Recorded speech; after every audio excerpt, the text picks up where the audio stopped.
Good evening, everyone. My name is Tara Sawyer, and I am the United Conservative candidate for Olds, Didsbury, Three Hills. Sorry. I'm not a career politician. I'm a wife, a mom to 3 amazing young adults, a farmer, and a lifelong Albertan. Our family has farmed near Acme for over a century, and my kids are proud 5th-generation farmers. I was proud to serve as the chair of Alberta Grains, where I fought federal overreach head-on, whether it was fighting the carbon tax or stopping the fertilizer emissions cap. Fighting against big government is part of my family's history. When Prime Minister Harper ended the wheat board, he made that announcement on our family farm, a proud moment for Western Canadian farmers. I'm running because this riding deserves someone who actually lives here and who represents our values. But I'm not doing this alone. I'm proud to stand with Premier Danielle Smith. When Premier Smith took office, Alberta was under attack by Ottawa and by activists, radical activists. But she didn't back down. She invoked the Sovereignty Act twice. She protected kids from gender ideology by stopping transgender surgeries for children. She made sure that lockdown and vaccine mandates will never return. And now she's making it clear that pornography has no place in our schools. This by-election is a choice between a strong, united Conservative voice or a divided movement that lets the NDP back in. I'm running to stand with Premier Smith to fight for our community and to help keep Alberta strong and free. Thank you, Tara. The one thing I forgot to mention is I am ruthless with respect to the timing. I will rip this mic from their sweaty, bare hands. Cam, how about you introduce yourself to us? Well, thanks, Dad. I don't want to put that to the test. I was raised in a small town about the size of Olds. My mom was a teacher. My dad was a small business owner. I know what it's like to get up early, work long days in the oil patch. Later in life, I served in the military, where I learned the value of discipline and loyalty and standing up for something that we believe in. And many of you today have taken that similar stand. I thank the Mountain View Community Care Society, did I get that right, for hosting this. One of you that have shown up tonight have made it clear that standing up for democracy is something that matters to each and every one of you, and I appreciate showing up tonight. Thank you. No, I'm not done yet. Don't wrestle me for the mic yet. For too long, Ottawa has dictated to Alberta how we live our lives, what we can and can't do, and that we should be a resource colony. And that needs to end. That's gone on for far too long. And we have a government here in Alberta that has talked a good game. They've done a lot of letters and lawsuits. They've studied. They've had panels that have gone absolutely nowhere. And your kids and your grandchildren are paying the price. $29 billion last year alone went to pay the East for God knows what. We have a Mark Carney Liberal government right now, and for the record, I have never helped elect a Liberal in my life. I have been a lifelong Conservative, and I'm proud to be a Conservative, and that's why the Republican Party of Alberta exists, because Conservatives lose when we stop being conservative, and that needs to come to an end. We stand up for what we believe in unapologetically and without compromise. And that's when we do best. The NDP will never come into power again. We're going to make Alberta truly strong and free. Thank you, and I look forward to the discussion tonight.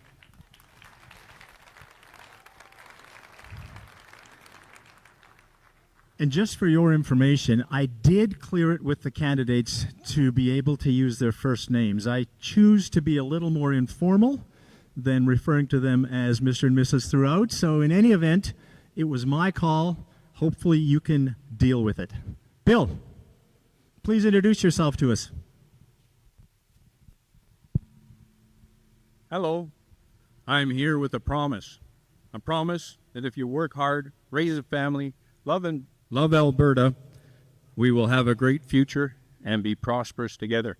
In Alberta, we are builders. We build families, farms, businesses, and the oil industry. My ancestors came generations ago. There was no welfare or visitors' visas or foreign students or hotel rooms. They worked with sweat, effort, and hard work to build our province. If you elect me, I promise I will work for you. Our province is being shut down by political elites and globalists who have never ridden a tracker or fixed an oil rig. Our hard work is taxed for the benefit of the rest of the country. Toronto and Bay Street collects our taxes and spends it ways that will make them profits and get them votes. We are being shut down by people who don't like us. We need common sense, not levels of immigration that causes wages to stagnate, overloads our private services like schools and hospitals, or cause huge increases in the cost of living. I disagree with Danielle Smith that we don't need a population of 10 million. Alberta feeds the country and the major driver of the economy. We don't need to shut it down with the World Economic Forum, Agenda 2030, or Ottawa political elites. Our provinces have been built by settlers and those who fought to save our democracy and freedoms. I vow to work hard to keep our principles, worth ethics, values, and culture. I will be in Edmonton working for you. I refuse to be told by the Edmonton elites and will put your interests first. Alberta's GDP per capita has stagnated since 2014. Oil prices crash. Real wages have barely grown, with inflation outpacing increases for many workers. I promise you we have a plan, and I will discuss that tonight. And please vote for me on June the 23rd. Thanks, Bill.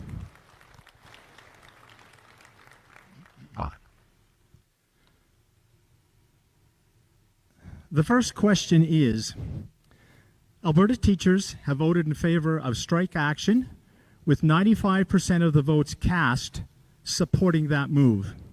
How would you propose to protect our students from being caught in the crossfire of labor disputes? And we'll start this question with Cam.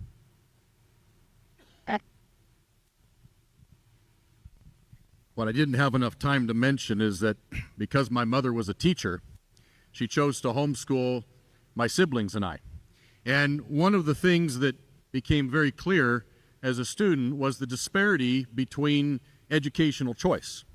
You see, the money that you pay does not follow the student. It doesn't. You're a second-class citizen if you choose to put your children outside of the public indoctrination system. And that's what it's become. And one of the best things that we can do to stand up to the woke ideology that is creeping into the public education system is give parents choice in how they educate their children. And that starts with the money following the student. That's how it starts. You can break these union bosses that dictate to their teachers what they should be pushing into the classroom. That has got to end. It's got to end. And we do that by providing parents the choice in how they educate their children, full stop. There you go. I gave you a few extra seconds. Bill, we'll let you answer this question next.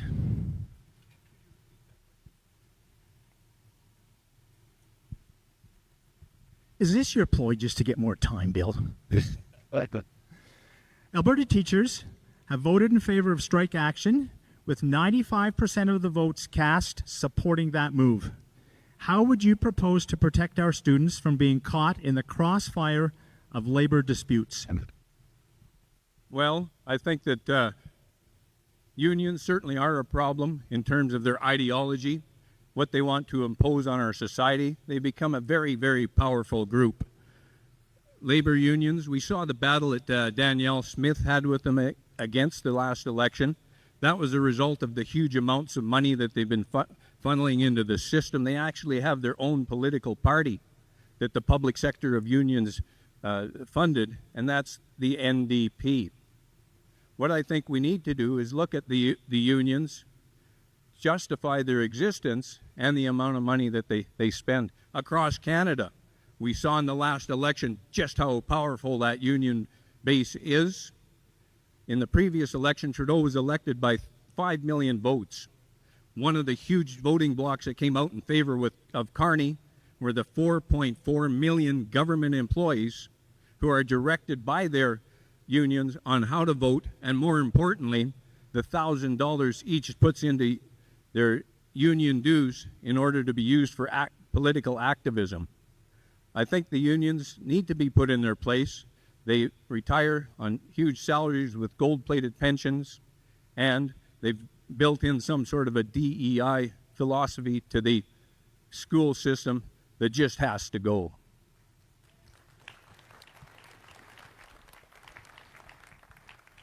And Tara.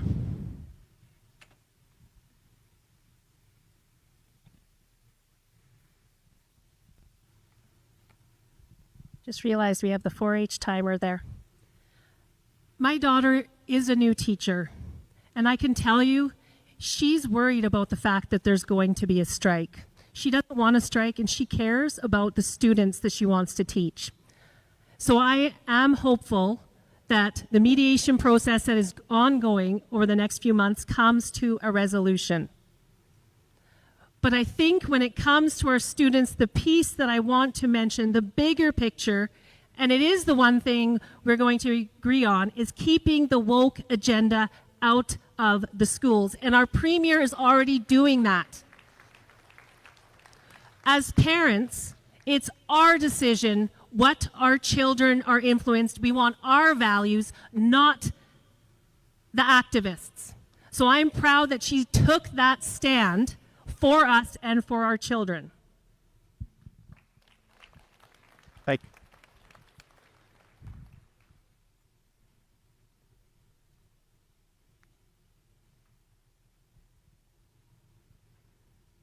Next question.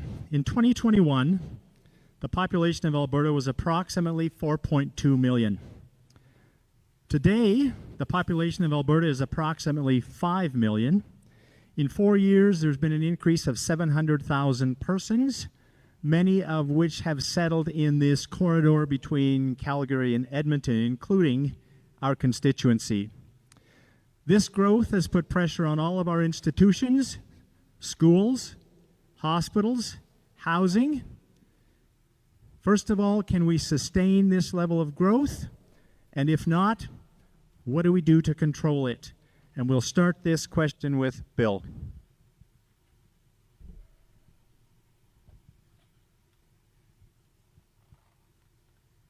Thank you, Dan. This is an issue that I've been actively involved with and following the demographics of it, having written a book called The Pension Ponzi, which was a bestseller that looked into our retirement crisis. It so happens that the immigration situation lines up in terms of demographics, and it's something that wasn't discussed in the last election as it was bypassed in Trump's effort to get Carney elected, but it's a serious problem here in Alberta. Alberta's job crisis is a result of it. Our housing crisis is a result of it. All of our housing, healthcare, universities are in very bad trouble as a result of the huge numbers that have come in. This immigration tsunami into Canada since 2015 is the largest voluntary mass immigration ever in history. I went through and tracked many of them. There are some that were created as a result of war or other situations. And so what that means is that since 2015, 800,000 newcomers have flooded into Alberta, but we've only created, for example, this year, 67,000 full jobs, despite 204,000 people coming in from outside the country. About 30% of that is interprovincial. The other of it is foreign. So the 204,000 coming in doesn't match up with the 67,000 full jobs we've created. That's why our youth are in such trouble in the labor market. Thanks, Bill. Hey. Tara, tell us how to solve this problem. It starts by not having a Liberal government who decided that it was a good idea to let everyone and their dog in for no rhyme or reason, for no control. That's why we have the strain that we have. Let me be clear. I have a father who's an immigrant, and I am proud of him. He came here. He started a family. He started a business. He had a skill set. That's the type of people we need. With real policies in place, when we have gaps in our skill sets, having people here who come and help us. What we don't need is to just open the floodgates. We can't accommodate it, as we can see, and the Premier has been pretty clear on some of these pieces, that we need to have policies in place for immigration that makes sense, that we can actually take care of and have contribute into our society. Thanks, Tara. And Cam.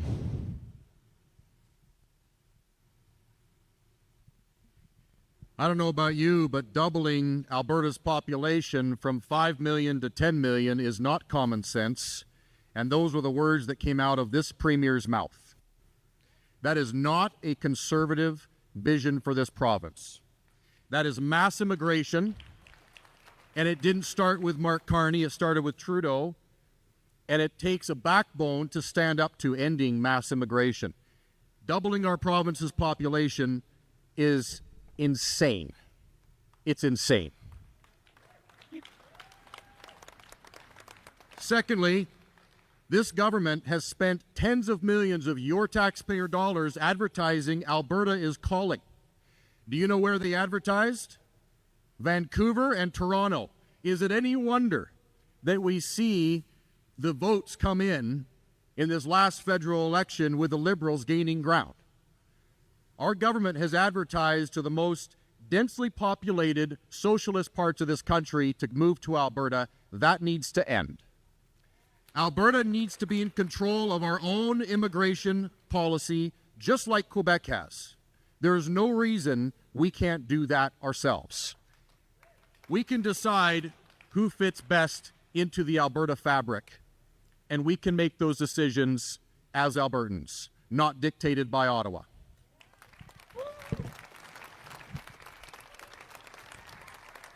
Thanks, Cam.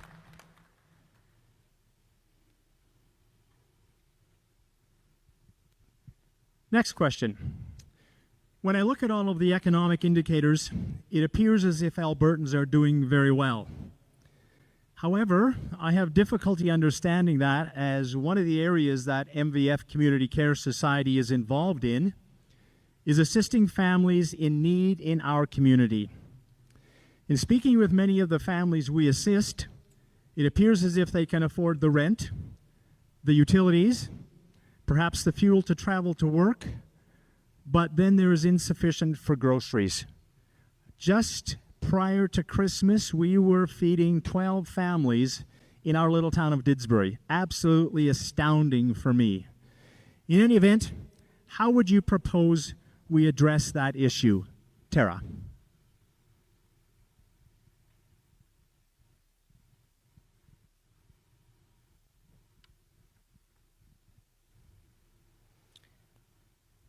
I've said it, I'm a mom. I go to the grocery store. He's telling me to talk quite louder. I know what it's like to have 3 bags of groceries that adds up to $200, and you have no idea what's even in there to add up to that.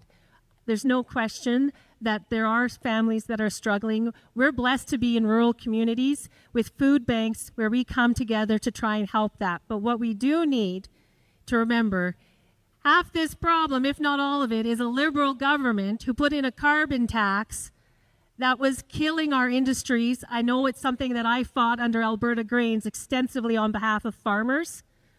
We needed that out of the way, and we need them to get out of the way of Alberta economy and business, which, let's face it, oil and gas is one of those that they've been in the way of. The Premier is fighting to bring that back, to tell them we've had enough, to get jobs back so families aren't worried about feeding their children anymore. She has put a line in the sand. I'm proud of how she's fighting on behalf. She's the first one to say she is Alberta first. I'm Alberta first with her. That's what we have to do. Thanks, Tara. Cam.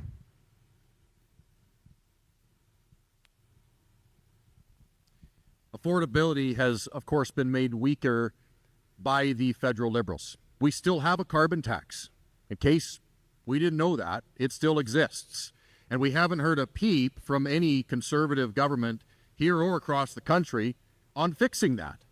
Carney came in and he changed the name of it and said it's all gone. It still exists. It's still affecting the price of groceries and food and fuel. It's not gone away. What's gone away is the backbone to fight it. And that needs to end.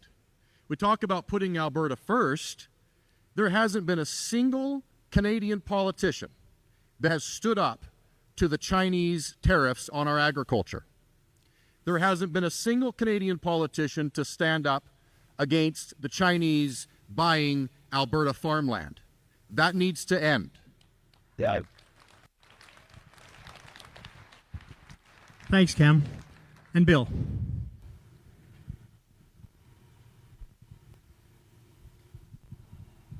I think the root of this problem comes down to taxation. Let's start at the top. What's the biggest tax that we pay? We pay $20 billion a year to Ottawa for equalization. None of it comes back, and we have to stand like beggars with our hand out asking for our share. It goes into the rest of Canada, into those areas that are most politically expedient for the Liberals to spend that money. And that equalization of $20 billion a year, you know what that works out to? Alberta has 5 million people now. That means $4,000 per person for each Albertan. Imagine a family of four, $20,000 in taxation that's taken out of your pocket. Do you think that's going to have an impact on your lifestyle, your cost of living, your housing costs, your rent, or, more importantly, the future of your children and your grandchildren? We have problems that need to be addressed. That's just the first one. Look at the carbon tax. Look at the property tax. Look at gas taxes, and more and more and more. In the top income level in Canada, 50% of your income is gone through the marginal tax. And that phony carbon tax, we're going to get rid of it.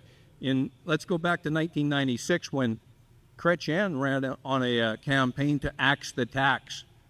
That was the GST Mulroney tax. Guess what his first speech to the public was? We still have it, GST today. Thanks, Bill.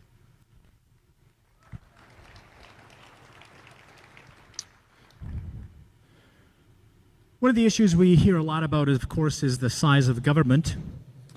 And in Alberta, there is one public sector employee for every 10.3 Albertans. Is it important to you to control the size of government? And if so, how do we accomplish that? Cam.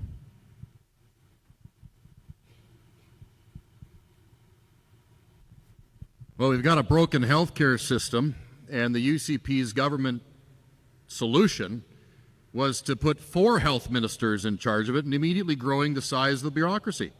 Alberta has a larger public sector worker population right now, 18% larger than under the Rachel Notley NDP government. Who knew all you had to do to get orange policies was vote for Team Blue? We've got to end the growth and the bloat in government.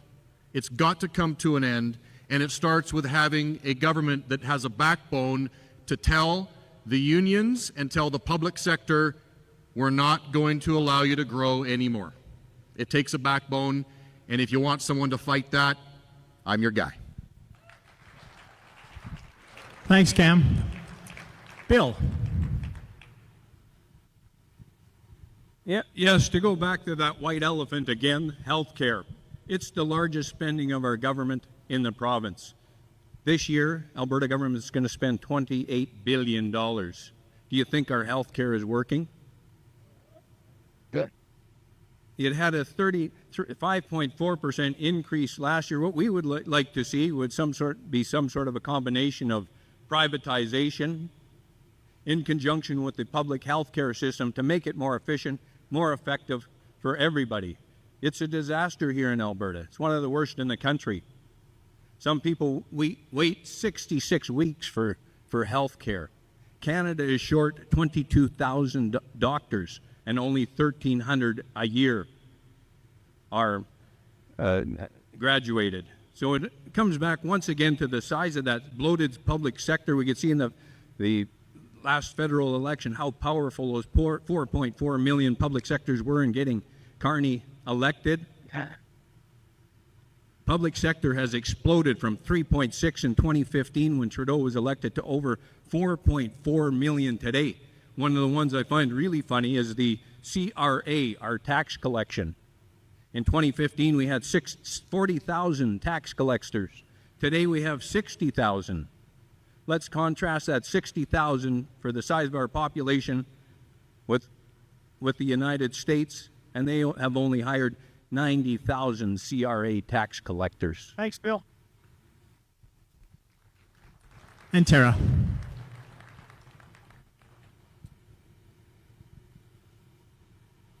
I'm rethinking a long skirt with a short chair. I keep stepping on myself.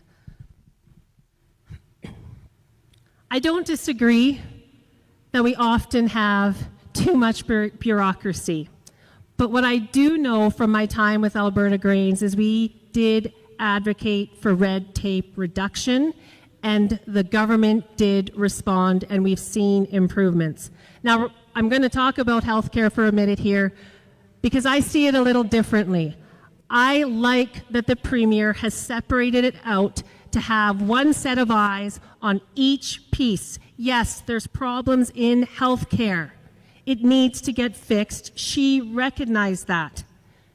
And I liken it to on our farm, and I'll preface by saying we have amazing employees, but I don't have employees that show up, do no work, and then I still pay them. That doesn't happen. And that's part of the piece she's talking about on accountability. And I think that's a good thing. What's the definition of insanity? Doing the same thing and expecting a different result? What we had wasn't working. She recognized that. She's looking to do something different to make it better. And I think that's the smart way to go. Thanks, Tara.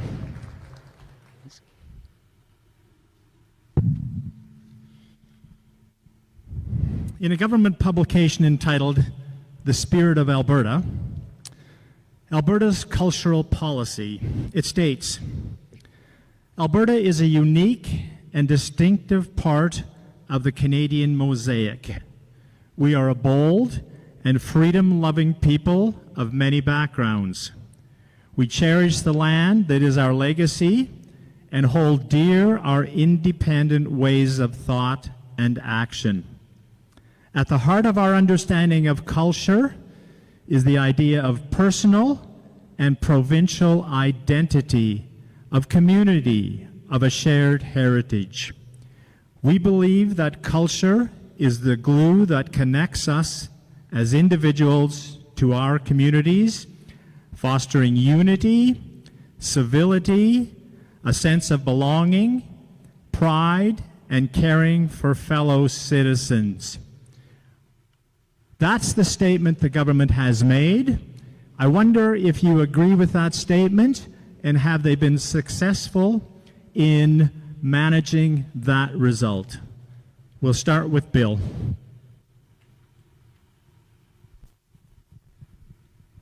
Who here in this room was not from an immigrant background? We are all from an immigrant background. Thank you. And of course, the First Nations have a special place in our hearts in our country. But what we are looking at here is a contrast between what Canadian immigration has become, multiculturalism, compared to what we see in the United States, which was the melting pot. We do certainly have some risks.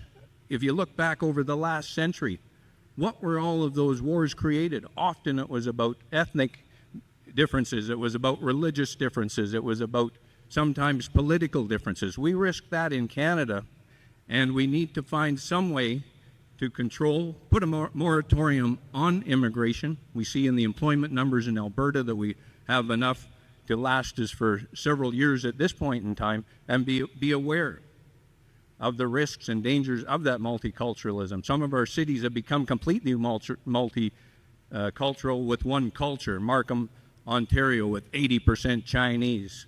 Look at BC, Brampton, 80% Asian background. Even our large cities now have become overcome with multiculturalism.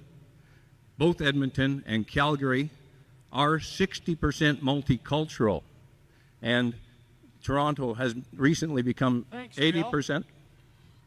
Okay, thank you. Tara.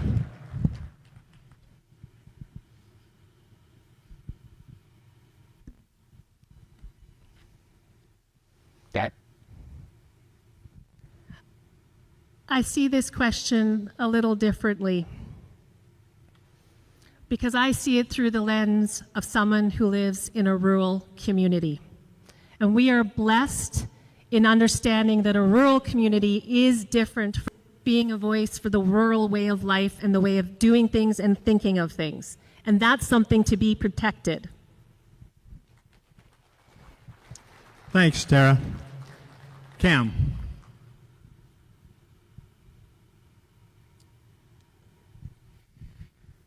A few weeks ago, the Bloc Québécois leader said Alberta's culture is just oil and gas. That's all we are. Well, I disagree. Alberta's culture is grounded in the foundations of faith, family, and freedom. The people that chose to move to Alberta at the turn of the century, many of them first-generation Americans, first-generation Eastern Europeans, and those from the East who chose to leave a life of comfort and safety. From Montreal and Toronto and Ontario and the Maritimes, they chose to move to Alberta, embracing the risk and the hardship in search of a better life. And despite those risks, viewing Alberta as a place of freedom and opportunity to raise their families without the heavy hand of Ottawa. What a place we find ourselves in today. It's pretty similar. Doing the same thing over and over again is the definition of insanity. And when we look at a country that does not recognize Alberta's unique culture, we have to ask ourselves, why are we still here? Thanks, Cam.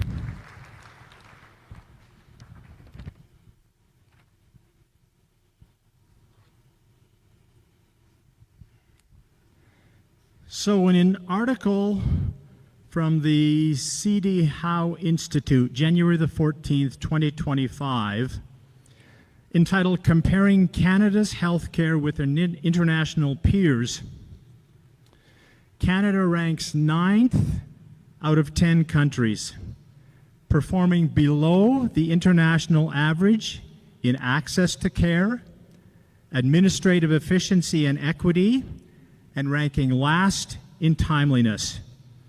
All Canadian provinces and territories fell below the international average on overall healthcare performance. What do you see as necessary to correct the deficiencies in our healthcare system? And we'll start this with Cam.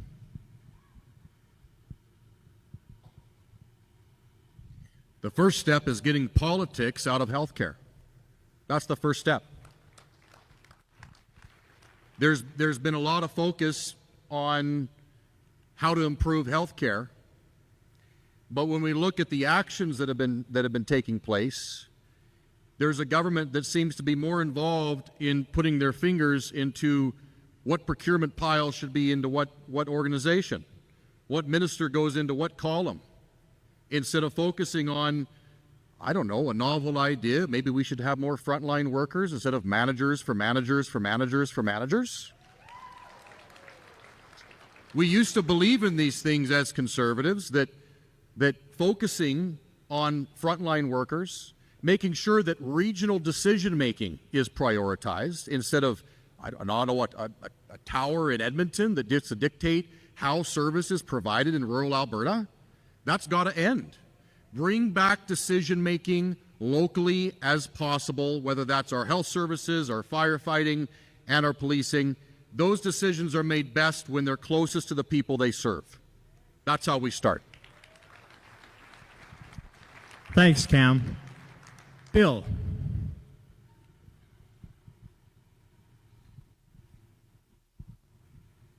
Yes, healthcare is a dilemma here in the province. The statistics that we have are not very good.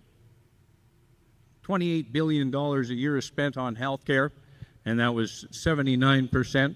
I'm sorry, compared to the, that was 35% of the total $79 billion budget. We have some real health problems in our hospital system, facing closures due to staffing shortages, waiting times, hitting one and a half hour in emergency.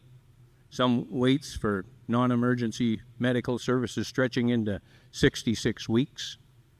One of the things that we haven't done is provided for the huge population growth that we've seen in the last decade. A second problem is the aging population. Today in Canada, the average 80-year-old is consuming $20,000 a year in health care. So we need to find real solutions, innovative solutions. I would suggest that we can look to the private sector for some of those solutions, work hand in hand with the private sector, some of their AI solutions or other technology solutions that are going to help us make our system much more effective.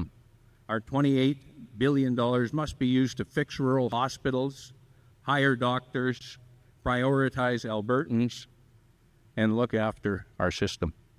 Thank you. Thanks, Bill. And Tara.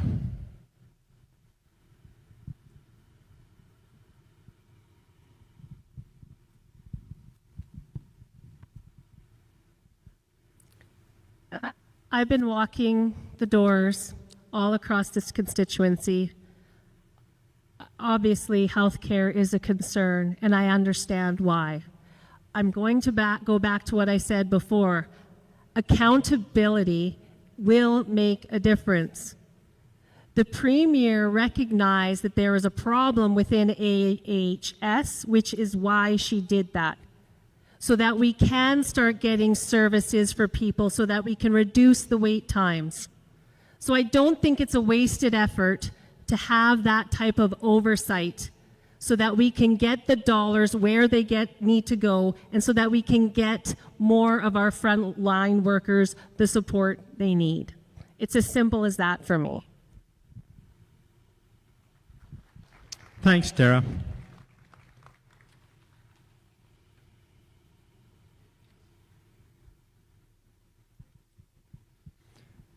Recently, there has been communication, that there is increased interest in the Alberta Pension Plan.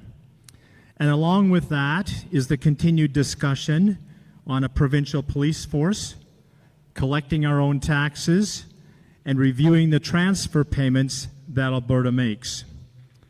Do you think this is a case of Albertans seeking a greater voice in Canada, or Albertans wanting independence? We'll start this with Bill.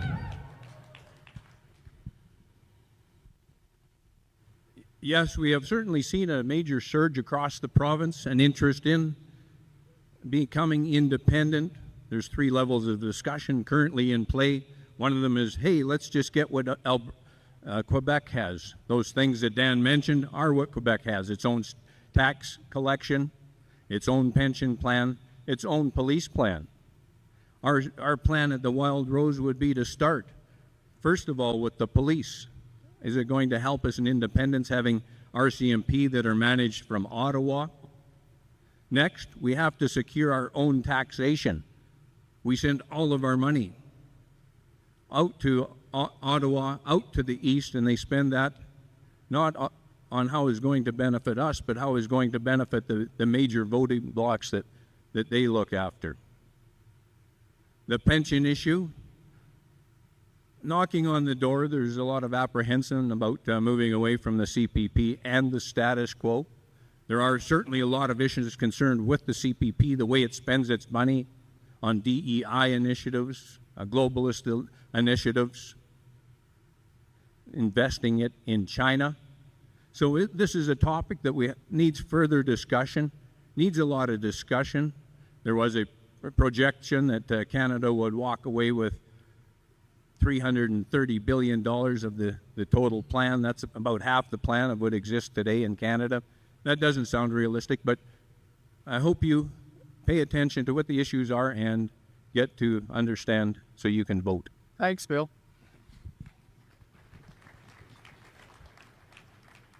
Tara.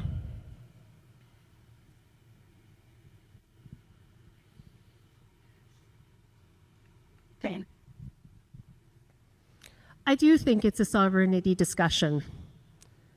We've seen in Grand Prairie, they're doing some of their own policing and they're finding it successful.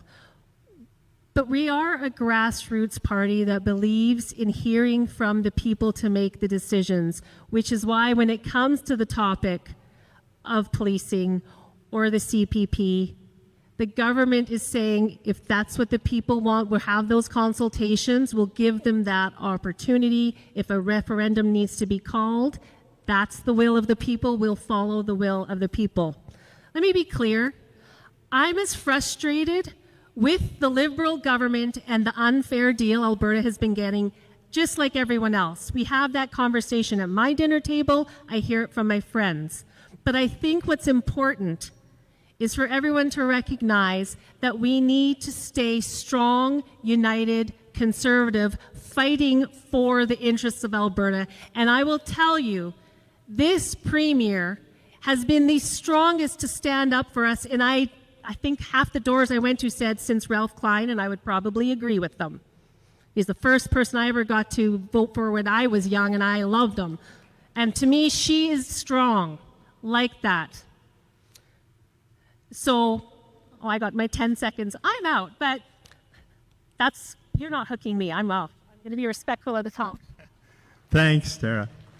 Cam. Well, this has been a conversation that's been going on for 4 decades or longer. Alberta having our own autonomy, what Quebec has. There's been letters, lawsuits, studies, panels. Anyone who says we should just give Mark Carney a chance, that takes faith. I applaud that, because if you have faith in Mark Carney to give Alberta a better deal, a globalist, WEF agenda-focused individual, that takes extreme faith. I applaud you for that. I've never seen anyone stand up without a backbone. And I see a lot of talk about how the Premier is standing up for Alberta. But we have not seen a single action. We have been talking about this since the firewall letter. There's been no action on a pension plan, no action on a police force, collecting our own taxes, or having our own immigration. And if we don't have a backbone to do those things, then Ottawa will keep rolling right on over you. It takes a backbone. It takes being willing to do the unpopular thing. It takes being willing to do the right thing because it's the right thing to do. There's a lot of talk, and there's a whole lot of no action going on in Edmonton, and that needs to change. And if you want someone to fight for that and fight for Alberta and put Alberta first, then you need to vote Alberta Republican in this election. Thank you. Thanks, Cam.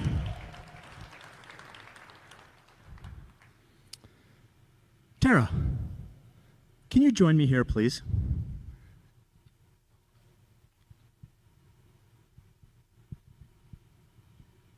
Straight back. In your. Hello? Is it on now? No? Mine is. I'll share. Share a mic. I wanted to know what was the most talked about issue in our constituency in your door knocking? The main topic has been sovereignty. People are concerned. People are frustrated. Next came education and healthcare were the 3 topics. That's what people were talking about. But what I will say, the Doors understood that A conservative government is what we need. We cannot survive another NDP government. We don't need another party. One voice is not going to get us what we want.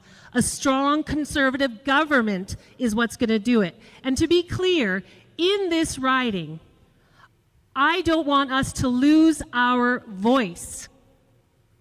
If I am elected, I'm in a strong caucus that is fighting for you every day.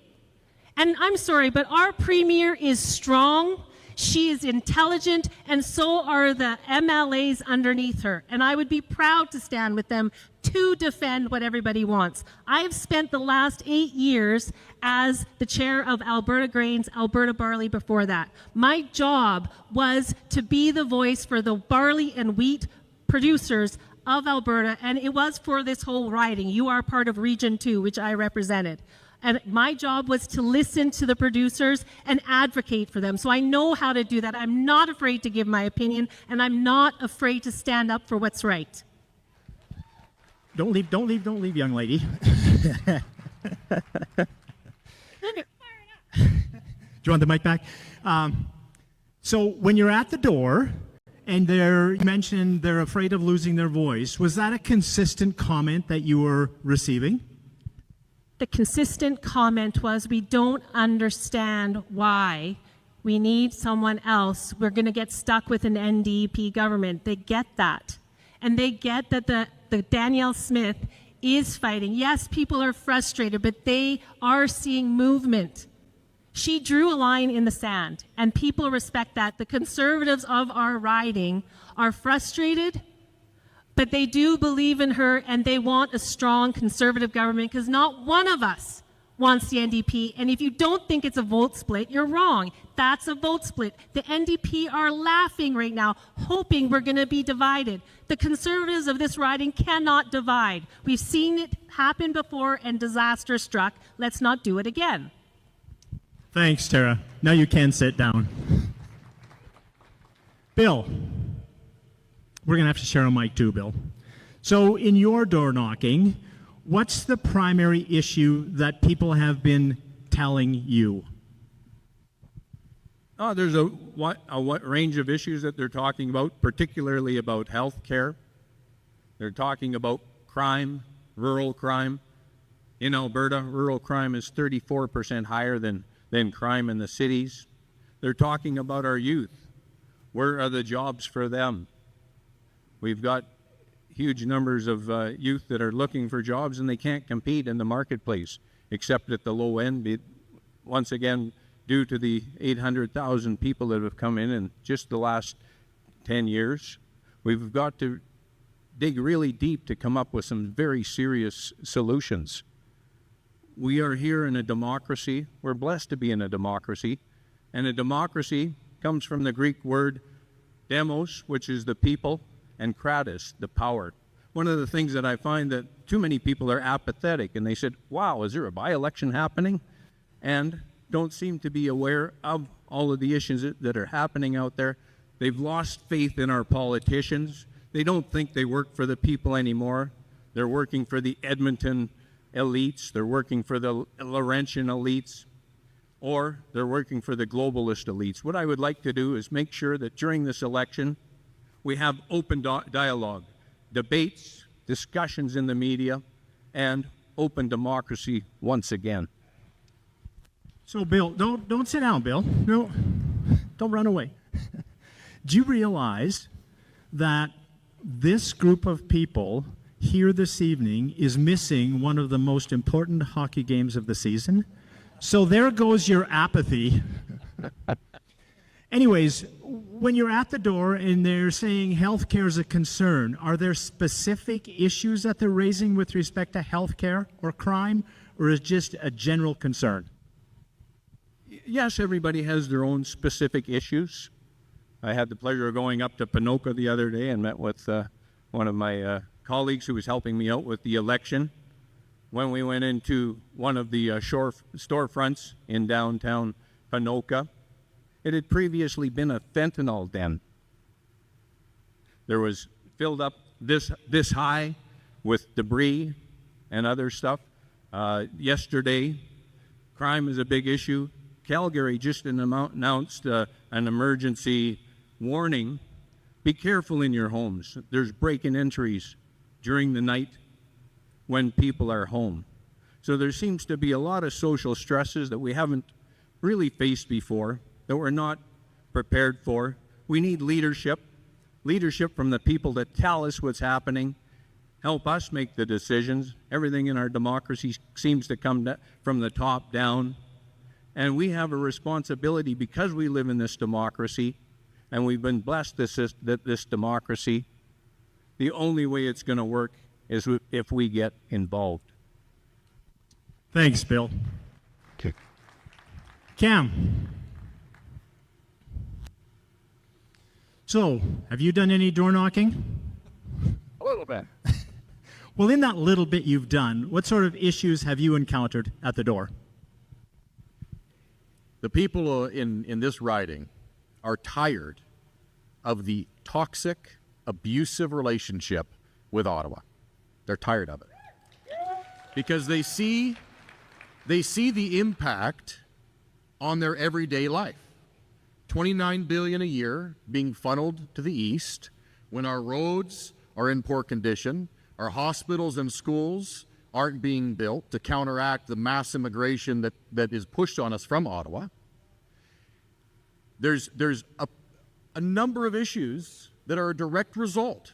The erosion of our values, our traditions, and our rights and freedoms by a heavy-handed Ottawa government. Those directly impact the everyday lives of people in Olds Disbury Three Hills, and that's what comes up at most of the doors in this riding, because it has a direct impact. When you talk about healthcare, what could we do with an extra $29 billion a year? You look at the condition of our roads, our schools being overcrowded. Albertans are not being best served being held hostage in a relationship where we are seen as nothing more than a resource colony. We had a vote on equalization 4 or 5 years ago. And since then, we've had 2 conservative premiers that have chosen to do absolutely nothing about it to change it. That's got to end. So you've talked generally about what people are saying at the door. Are there any specific things that ring true with respect to the issues that you've generally spoken about? There's a lot of fear. And it's serious. It's not about this mythical creature called vote splitting that has no bearing in this riding, because your choice is between conservatives or conservatives in name only. That's your choice in this election.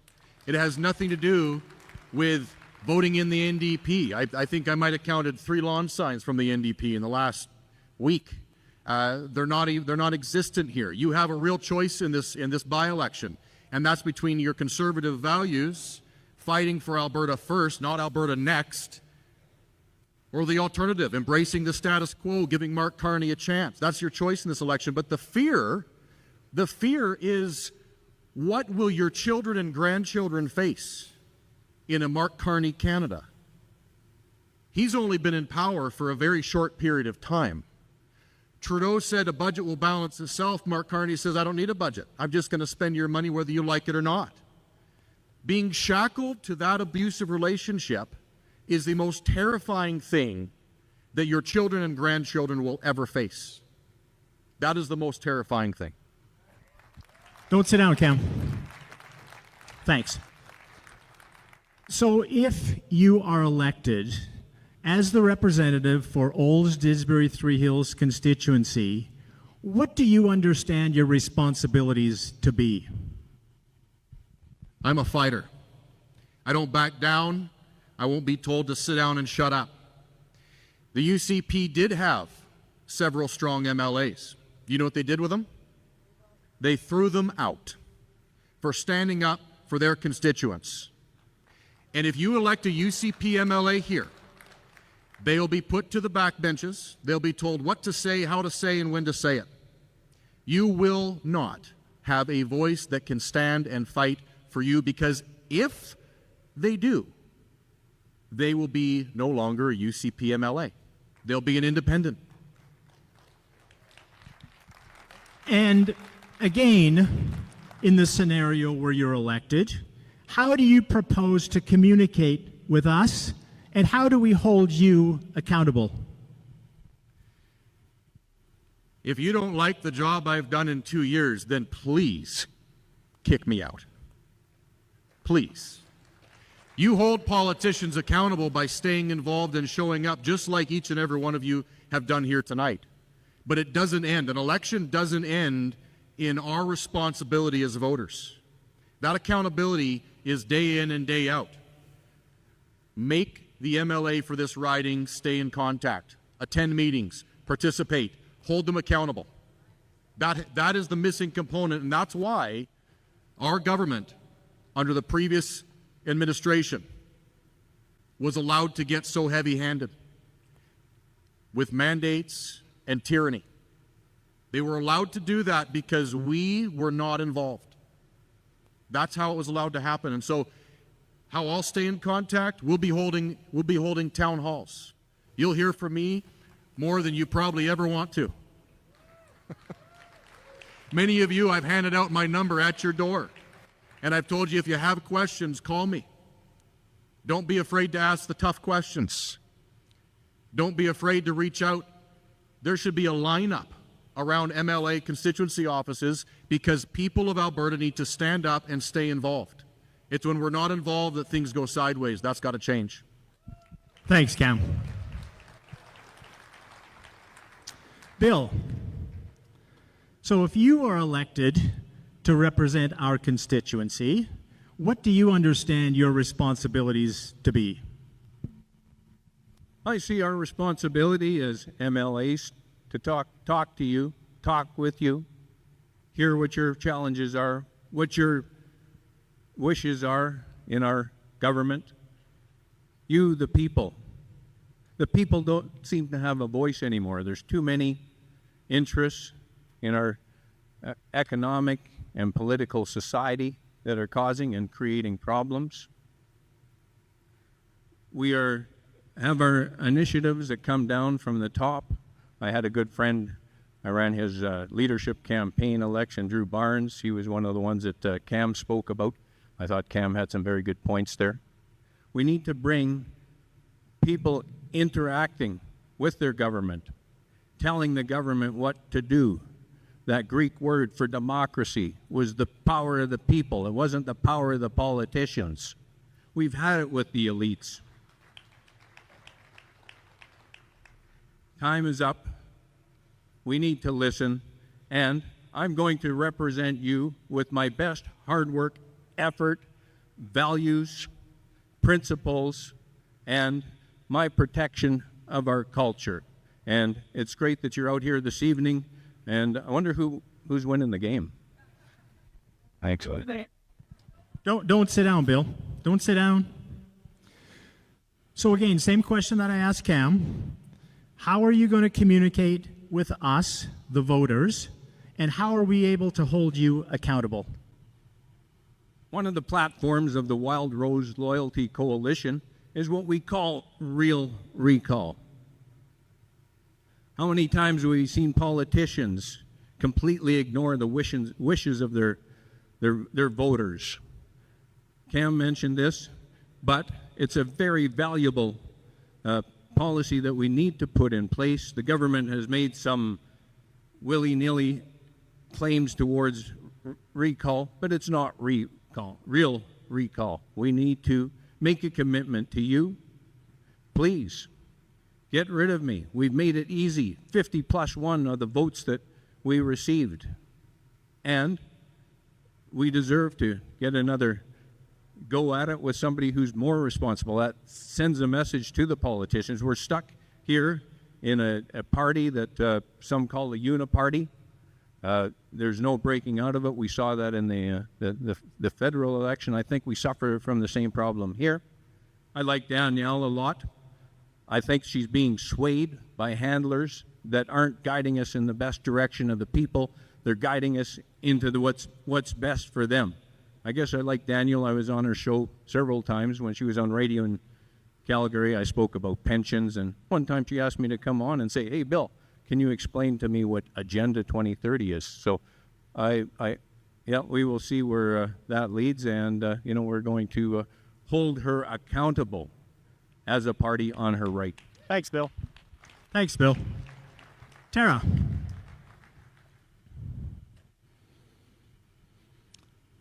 So, number one, the same question I've asked the other guys. Start with that one, and then we'll move on to the second one. Ask the first one again. They kind of tie in each other. So, what do you what do you think we need to accomplish in our constituency, and how would you propose to do that? This constituency needs someone who lives here, who raises their family here, who has her business here, and has a deep care for us being prosperous. And I'll say it again because I am passionate about it. Our voice and our perspective is different than an urban area. We need strong health care across this province, yes. We have a large senior population in our riding. We need to make sure they're taken care of. We need to take care of our children. We need to make sure that we're the ones who are having our values from our families dictating what happens to them, not another agenda. I have been a voice.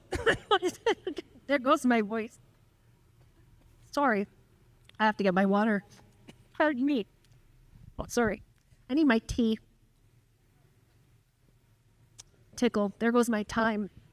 And I lost my train of thought. That's great. Right when I was getting to a point. You need someone who can represent you. I'm going to cough. I apologize. Go take another drink. Oh, sorry. That's just fine. We're all human, Tara.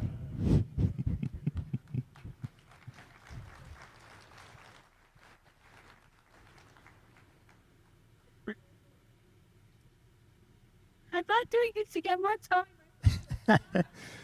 She's formulating her answer now. You can see the gears turning. So, while you're thinking about that, okay. So, if you're elected as our representative, how do you communicate with us, and how do we hold you accountable? I'm used to being held accountable. In my role, having to represent producers, getting elected into that position. I didn't become the first woman to be chair of Alberta Barley in its 30-year history from not being strong on leadership, from not being good at team building, and for not being good at listening. I'm used to having producers call me to bring up a concern that they want me to either know about if we don't already and address, and we get back to them, and if it's something we're able to do, we do. Either way, we get back to them. I'm a boots on the ground kind of girl. It's why I was out every day knocking on doors to talk to people. I'm not going to sit up here and say I know the answer to everything, because no one does. My job is to listen to you, what concerns you, and bring that back. And I have a strong caucus I can bring that back to, who can actually do something and address it. And I think that has value. And I think that's an important piece that you need to know about me, is I'm not just going to come knock on your door because it's election time. I do intend, and I want to hear from you, because you're the ones I'm representing. I believe that passionately. I believe that deeply. And if you get nothing else from me today, that's a commitment. Thanks, Tara. So now we're going to allow each of the candidates 2 minutes to make their closing statements, and we'll let Tara sip some tea for a bit. Bill, let's start with you.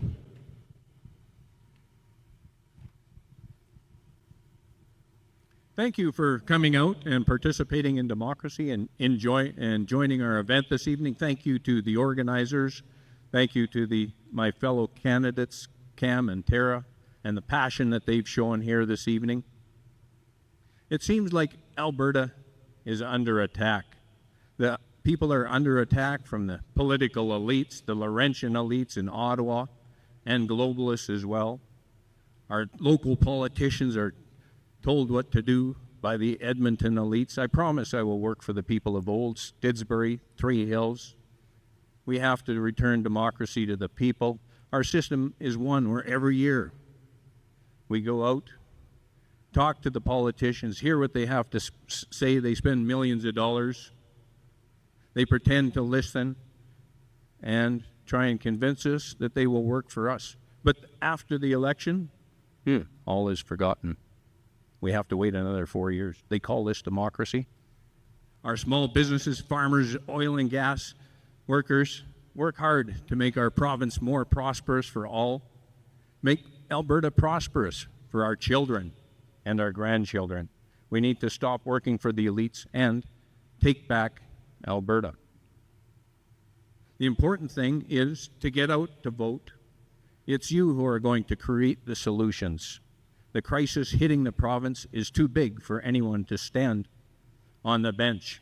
Alberta has a proud history, but now that is fading.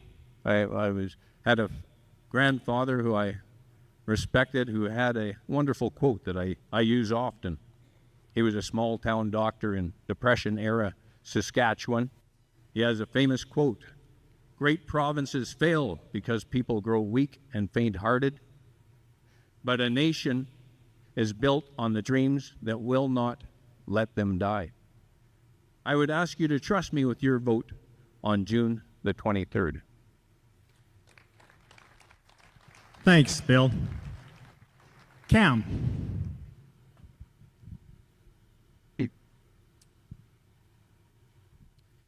Well, thank you, Dan, and to the organizers of the Mountain View Freedom Care Society. I appreciate each and every one of you coming here tonight to listen to what all three of us had to say. It means a lot, and we've heard a lot tonight about a lot of things that are wrong, a lot of things that are wrong with our relationship with Ottawa. But I hope that we can understand that there is a way out of that. We can do better. We don't have to accept scraps from Ottawa's table. We don't have to accept the status quo. We can take control of our own institutions, our own freedom, and our future. Many of you, your children and grandchildren depend on that. I know my generation depends on that. For too long, we've just accepted the status quo because that's just the way it is. Well, it doesn't have to be that way. If we stand up and we seize our sovereignty, we can forge a bolder and brighter future. And the first step in seizing your sovereignty is seizing sovereignty over your vote. Nobody owns your vote. Nobody. The 44-year PC government came to a crashing end because of arrogance, entitlement, and corruption. And we're seeing that bad movie play out again with the UCP. This riding deserves someone with a backbone to stand up for you, your family, your values, and our freedom. And so on June 23rd, I would ask for you to entrust me with your vote. I will work each and every day for your vote, and I will work each and every day to hold that trust. And if I don't keep that trust, get rid of me, please. But this moment in time is too important. First time I get to tap Thank you you on the shoulder. Thank you.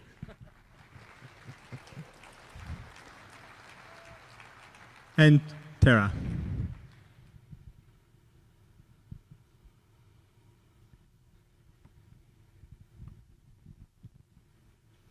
tonight. My goal was to show you that I'm here to listen and bring your concerns forward to Alberta's government. I'm from this riding, and I am a proud Albertan. I've lived in Acme for nearly 30 years, and I'm so proud to have raised my family here on our Century Farm. I have a strong history of advocacy and commitment to community, and I've been immensely fortunate to walk door to door to meet so many of you in your own homes and communities. Our rural way of life matters. It makes the world a better place, and we need true representation in the provincial legislature. As your MLA, I will work tirelessly to be your champion for common sense and good government in a strong caucus that believes in an Alberta first approach. My priorities are your priorities. The centrality of family, parental rights and education, and the need to protect our children from radical woke activists. These are the concerns at my own kitchen table. I'm committed to standing firmly with our communities as we navigate a future built on what Albertans choose for Alberta. What Albertans choose for Alberta. A vote for me is a vote for someone from this riding with strong conservative values in a strong, united conservative caucus that stands behind Premier Danielle Smith, who puts Alberta first and is working right now for fairness and sovereignty without splitting the vote and risking an NDP government. In this by-election, I'm asking you to vote for Tara Sawyer, the United Conservative Party, and Danielle Smith. Thanks, Tara. Please give these three brave candidates a round of applause.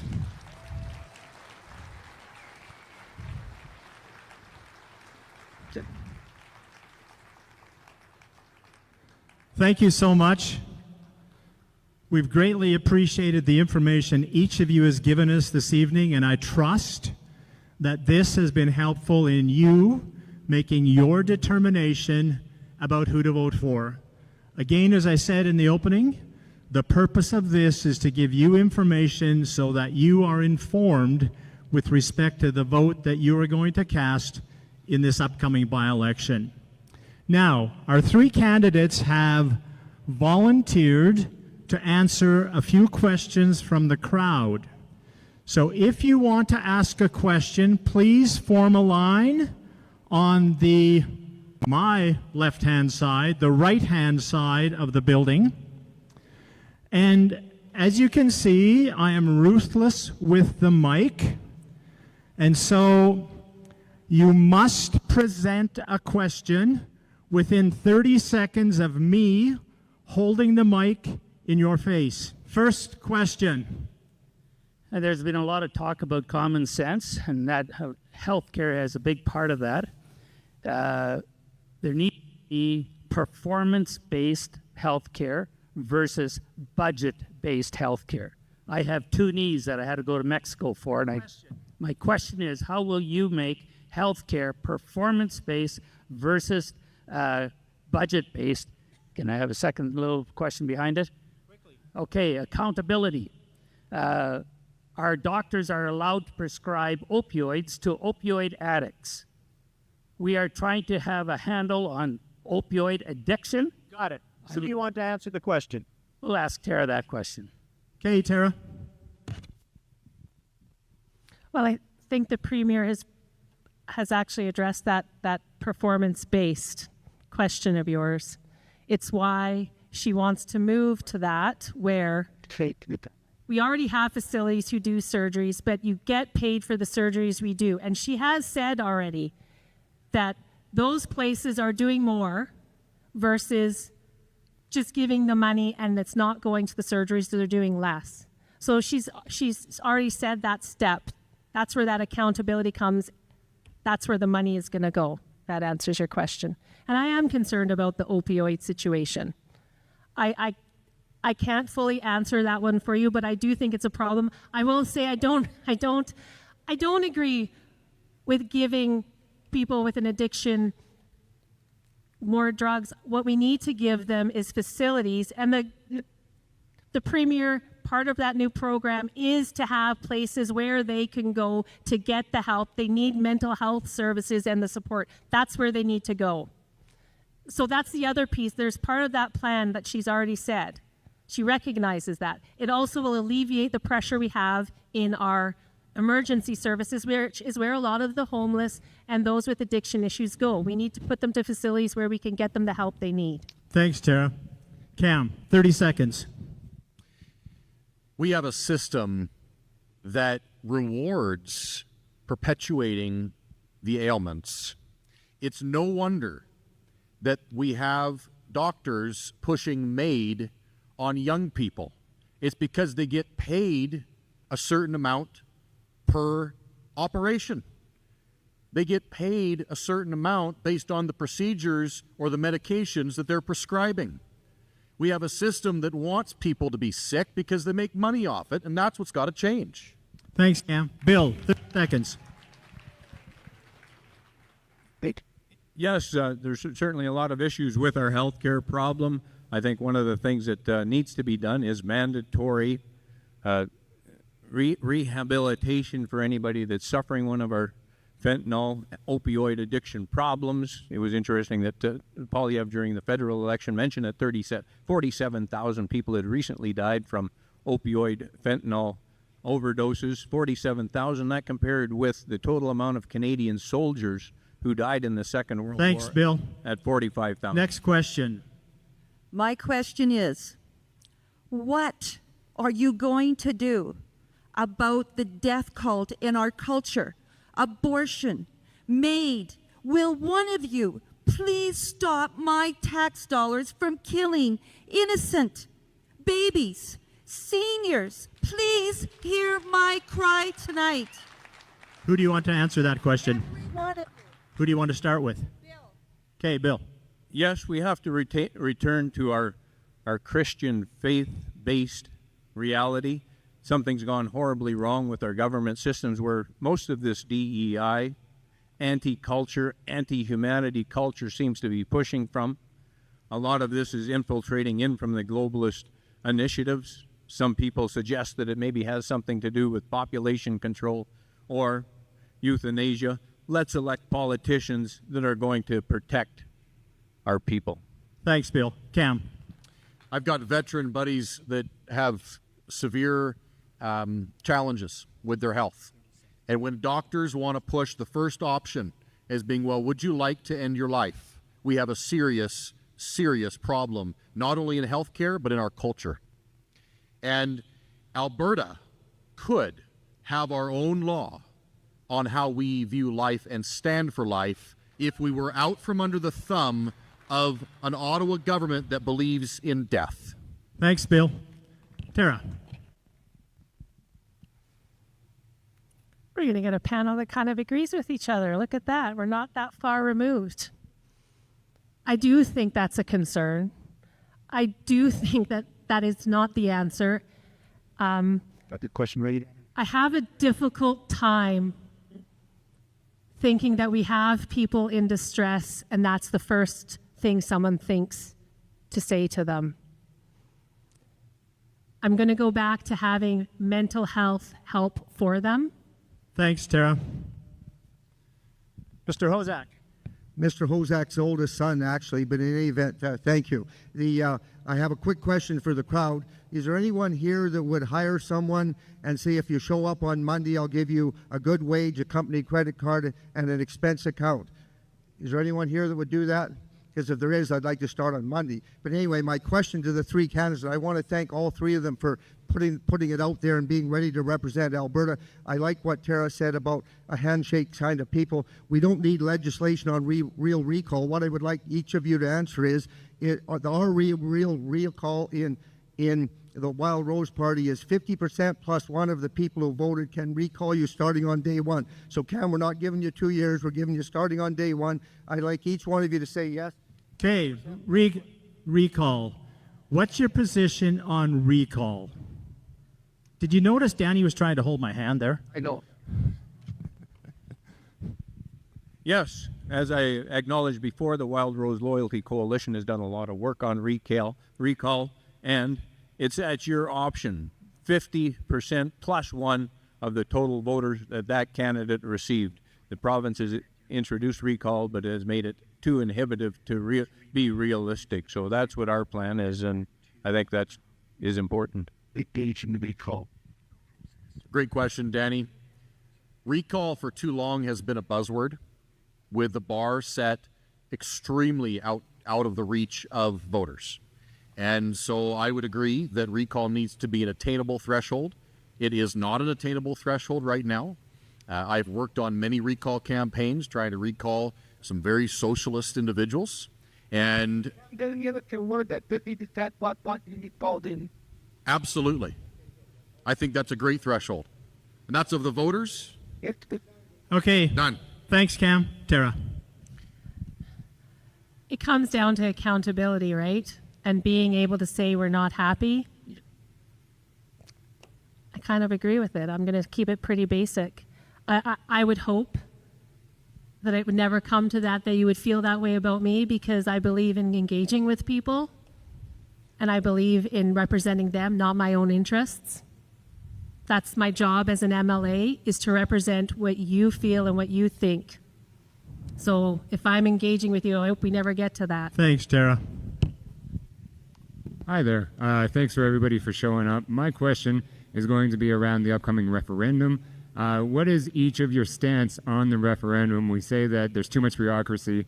We're complaining a lot about it collectively, and there is a way to, we'll say, get away from bureaucracy of Ottawa and Alberta by supporting Alberta Prosperity's project, their referendum of separating from Canada. And what is your stance on supporting the referendum Alberta Prosperity Project has put forward? Okay, who's got the mic? Cam, it's in front of you. Start with you. All right, I'll grab it. So the whole notion that there needs to be a petition for government to do the right thing is wrong. It's wrong. We had an equalization referendum with a stroke of a pen from a premier's office, and we voted on that. It doesn't take a petition to force the government to do the right thing. We elect leaders, not followers. We elect them to lead. And so if there was a referendum held tomorrow, I would vote yes in favor of Alberta choosing a different path, because Thanks, Canada Cam. has left us. Tara.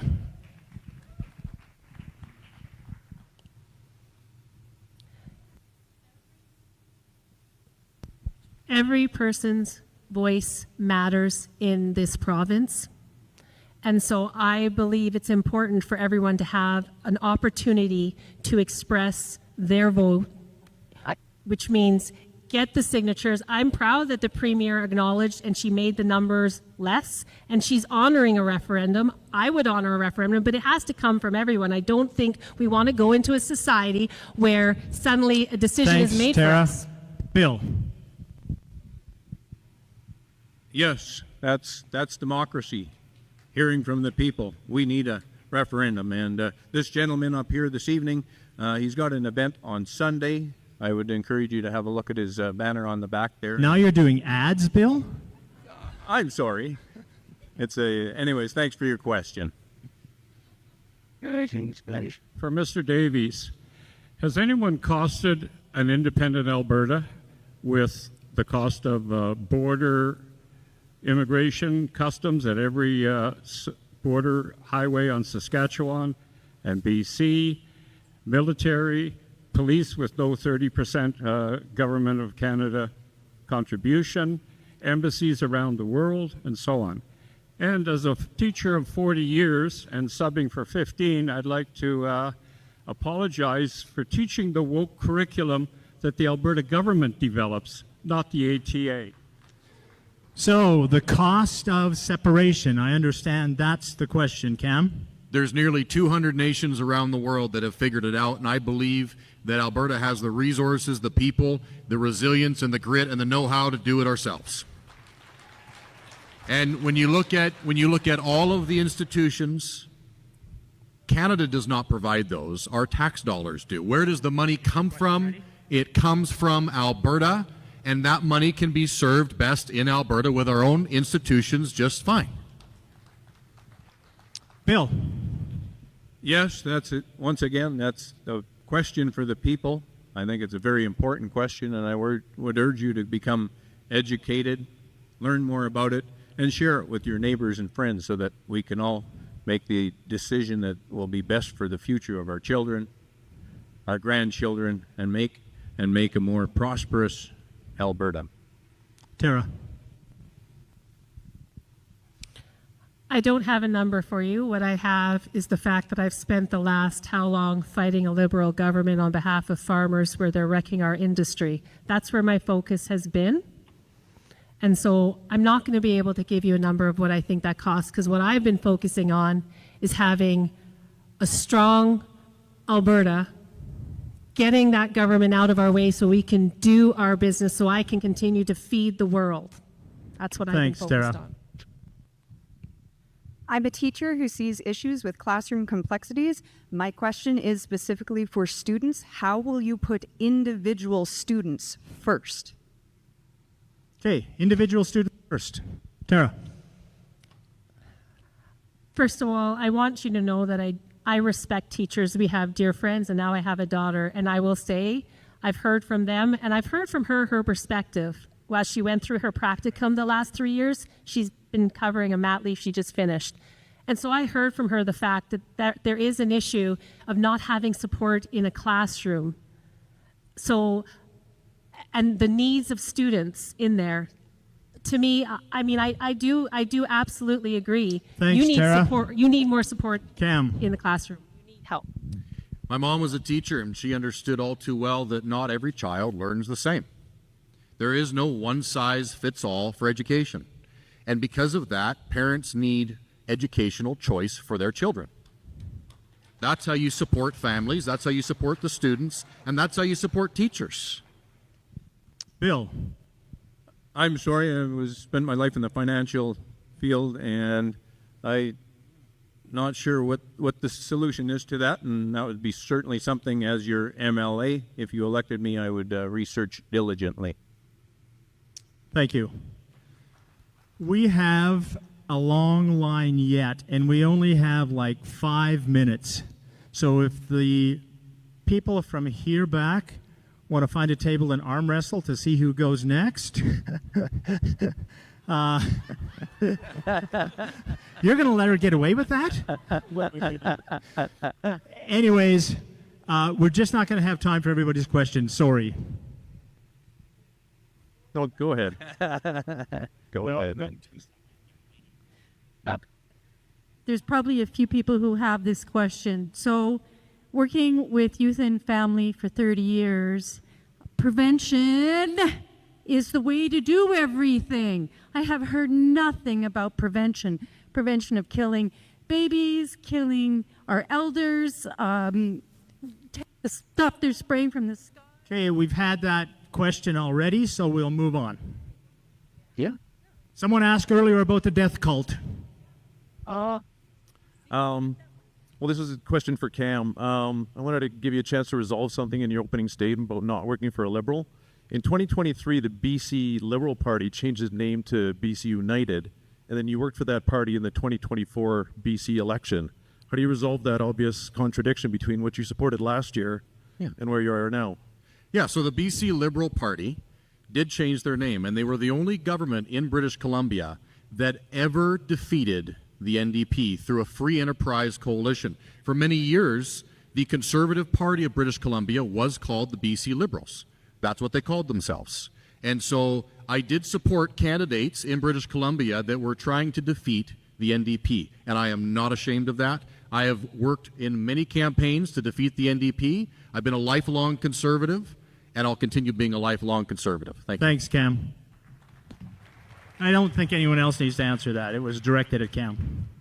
This is kind of a two-parter. Acknowledging the difficulty that people face during the pressures of the pandemic. There was a Facebook post, Tara, that showed you having gotten a vaccination. And so I would like to give you an opportunity to address what that was about and publicly. And second, for anyone else as well, how that affects your response to the other pressures that would come maybe nationally or otherwise with things like the Emergencies Act. So, I got it. if you're not comfortable answering that question, I'm more than willing to move on to the next. No, actually, I would like to clear it up because there's some misinformation on that that's been very frustrating. That one post, the first line very clearly says, whatever you're choosing, I respect that. And then I was speaking to, at the time, I advocate on trust the science in Canadian agriculture. What I didn't say in that post, and I am going to address it because my daughter gave me permission, otherwise I wouldn't, and I didn't have it in there. I was, first of all, tired of seeing the back and forth of people being mean to each other. But my daughter had just turned 18, and she had been diagnosed with an autoimmune disease, and because it was COVID, I couldn't even go to the doctor with her to find out what to do. They told us we had to get it to protect her, so at that time, that's what I did. And there isn't a mother here who wouldn't do something to protect their child. I never, ever, ever advocated for that. I respected every single person's choice because I firmly believe the mandates were ridiculous. I had to navigate children and families torn apart. I am glad we will never go back to that. I don't promote the vaccine. Is your choice. Thanks, Tara.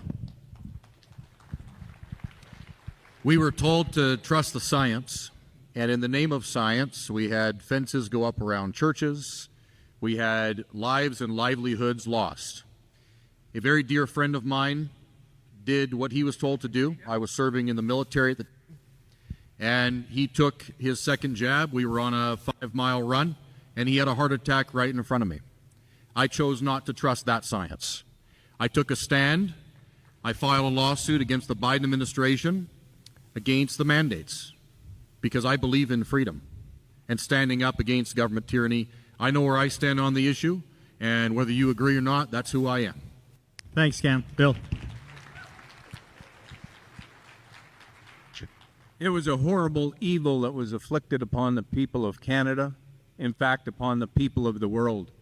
And I hope that we someday get accountability for what happened, and it was completely evil. Thanks, Bill. So having voted years ago for Wild Rose, which Danielle then took across the floor to the Conservatives, my question is for Cam.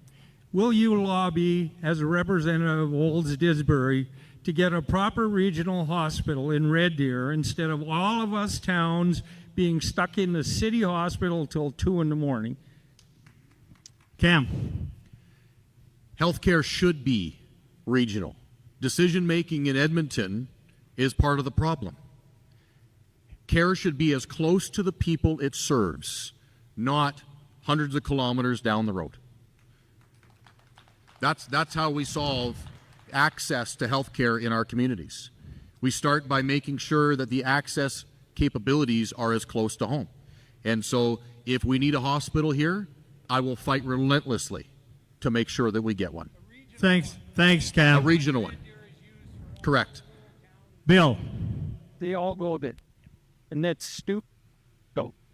Yes, we certainly need to fix our healthcare system. It's collapsing fast under the weight of increasing numbers of people coming in. It's collapsing under its weight. We need some very innovative solutions. I think part of the solution can come with the implementation of technology, with the implementation of just better managed hospital system. There seems to be a lot of bureaucratic mismanagement of the system, and let's utilize the best practices from the private sector. Thanks, Bill. Tara. As someone who was without a doctor for a few years, first of all, I'm so grateful the doctors, I finally found one in Didsbury. There's nothing better than getting your blood work done in one of our small towns because we don't have that wait. So yes, I actually do think we need a regional hospital. Thanks, Tara. Thank you. Cam, I feel that some of your opening remarks were a bit misleading. Your military service was not with the Canadian Armed Forces. it was during the Biden years that you were in the U.S. Armed Forces, and you didn't mention that here. I found that misleading. How long have you lived in Canada since you left Texas, and where do you live now? Well, I've never lived in Texas. I was born in California. I moved here when I was about 5 years old. My father was a missionary to Canada. I lived here in Alberta until 2018. So the vast majority of my life, I am an Albertan. And I served in the U.S. military because under Justin Trudeau, the Canadian military had become so woke, gender quotas, DEI, feminine hygiene products in the men's rooms. And so a buddy of mine from High River and one from Wetaskiwin, we chose to serve in the U.S. military. And I'm proud of my service because we fought for freedom just as much as our friends in PPCLI. Thanks, Cam. Thank you.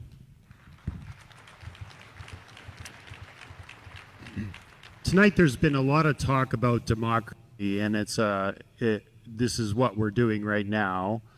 But my question is for Tara. You accept, first off, I just wanted to say I'm a current UCP member, and I do hold a membership. My question to you, Tara, is if you believe in democracy so much, why did you accept a premier appointment to be the representative for the UCP in this riding? We know that the ideal method is grassroots nomination process. I do believe in that. However, we also know that 2 by-elections had already been called, and our MLA has been given an appointment yet to step down so that he can represent us. And we don't need a vacancy for that long. I was honored What's your question? that when she was looking for someone, Question. she had more than me that she was looking at. Our names were given. Our constituency association president was asked, and he did say it's important if you're going to go this route, it's someone from this riding, which I am. And you will have an opportunity for a nomination process when our boundaries are redone in less than 2 years. But we didn't need a vacancy now, and there is a cost savings. The reality is with 2 elections already happening to get them done at the same time. Thanks, Tara. Thank you, everybody. This year, in my son's grade 7 class, when sexual orientation, gender identity came up, the only option for my son that day was for him to sit out in the hallway to read a book, further ostracizing him. I would like the candidates to answer, please, for me, whether or not you believe sexual orientation, gender identity still should remain in Alberta schools, and what you will do to ensure that children like mine aren't ostracized. Cam, the mic's in front of you. No, it should not remain. There are topics that only parents have the responsibility to teach their children. And schools need to get back to the basics. Tara? Look, Cam, we're going to agree. No, I don't think it should be in there. I think that the Premier has started making that step in protecting our children. Those ideals are not ours. That is an activist idea. Your values are what you are the one who should be allowed to teach your child. Nobody else should be. And it shouldn't be in there. And I think that the fact that we now have the protection, getting that pornographic material out of schools that the Premier did, that's step one. I am so proud that she did that. Thanks, Tara. Bill, do you agree? Raise your hand. Thank you. My question is for Tara. Can you please tell us what percentage the NDP got in this riding in the last election? No, I'm not going to be able to answer that for you because I don't pay attention to the percentage. I voted Conservative because I am a Conservative. I don't want an NDP government. I don't want an NDP party. We are a Conservative riding. There's no disputing that.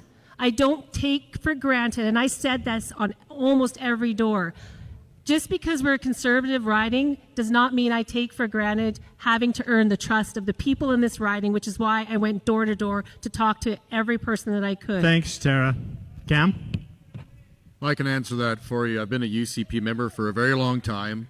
I don't know when exactly the UCP candidate became a member of the party, but what I can tell you is that it was 82% combined non-NDP vote. And you can divide that number 4 different ways from Sunday, and the NDP would never win Olds Didsbury Three Hills. Anyone who's telling you that you are going to split your vote is trying to distract you from corruption, arrogance, and entitlement of the UCP government. Thanks, Cam. Bill, any comment? And this is the final question. Where do you stand on treaty declarations of stolen land recognition? Do you believe we need to return this land to Indigenous people? Who wants to tackle that one? Bill, any comments? No? Cam? I believe that in an independent, sovereign Alberta, we can build a table where every Albertan has a seat at that table. I believe that all Albertans will get one vote and one voice. No Albertan holds a veto over the future of the entire province. And I believe that all voices in Alberta need to be respected and heard. And we don't have that right now. We have a system that says some are treated differently than others, and that certain rights need to be held higher than others. And we need a system of equality in a new Alberta. Thanks, That's what I Cam. believe. Tara?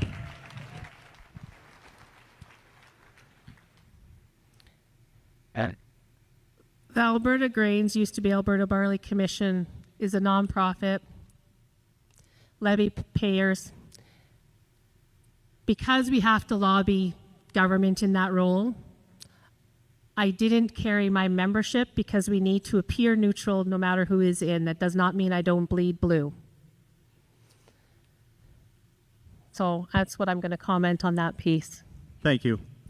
So that was the final question. Again, please give these brave, brave candidates a round of applause.